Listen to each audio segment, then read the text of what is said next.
Okay, so this is my family sculpt, and let me tell you a little bit about it.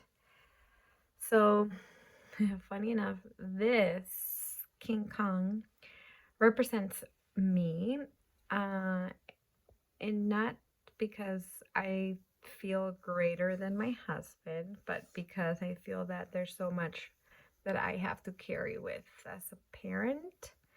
I feel this represents more my motherly side of things, of um, and I'll explain a little further.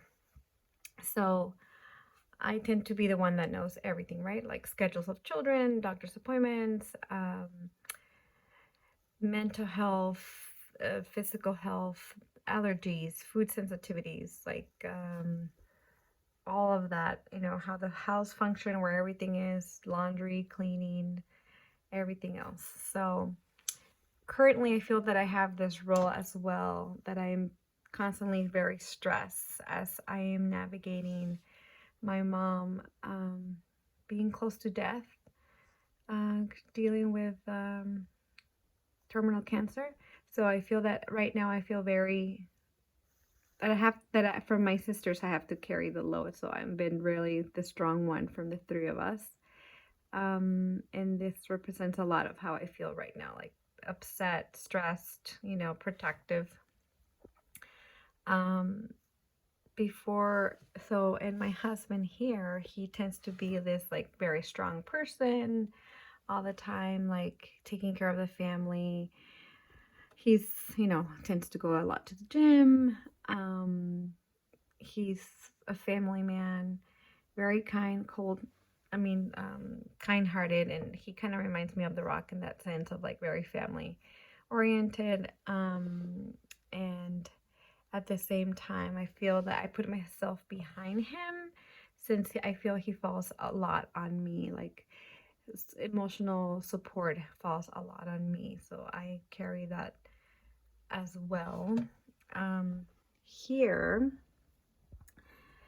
this little shark that is kind of like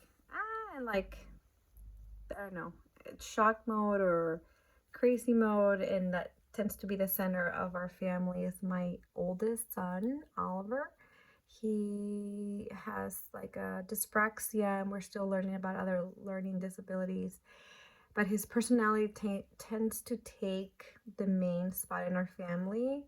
He tends to be the center of attention, the one that, has a lot of things that we need to do, all of us kind of like are centered towards him. So he stays in the middle, and he at the same time, I put this little squishy toy because he's always a very soft, gentle kind of guy, very sweet, kind, but he's always confused, doesn't remember things often. Um, he's like a little wild guy, like always crashing into things. It gets complicated sometimes because that's why I put my daughter to the side a little, because even though she's very much part of this family, and I chose this little doll because she tends to be on the creative side of things, painting, coloring, cooking, baking, everything. And she's only 4, almost 5 at the end of April.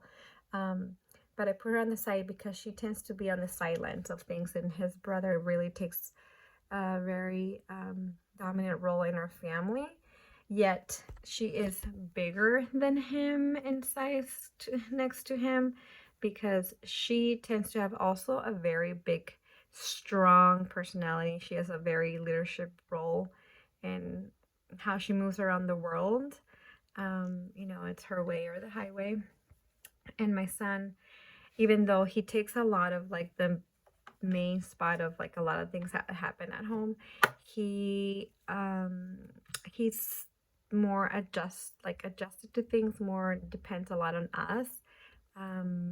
She takes a lot of leadership and knows, like, you know to serve herself her own milk and cereal and all that stuff, and he tends to be on more like, mom, I need your help, or dad, I need your help. So that's a little family dynamic. What else? We're very close with each other at the same time. There's some enmeshment come from my cultural background. We're very kind and loving towards each other. So even though she's on the little bit on the sideline, we're still very close knit together as a family. They're very loving, sweet kids with each other. So we're a family that's very comfortable with like touching and hugging and kissing. So this is kind of like our body, our family sculpt right now in this time of our lives.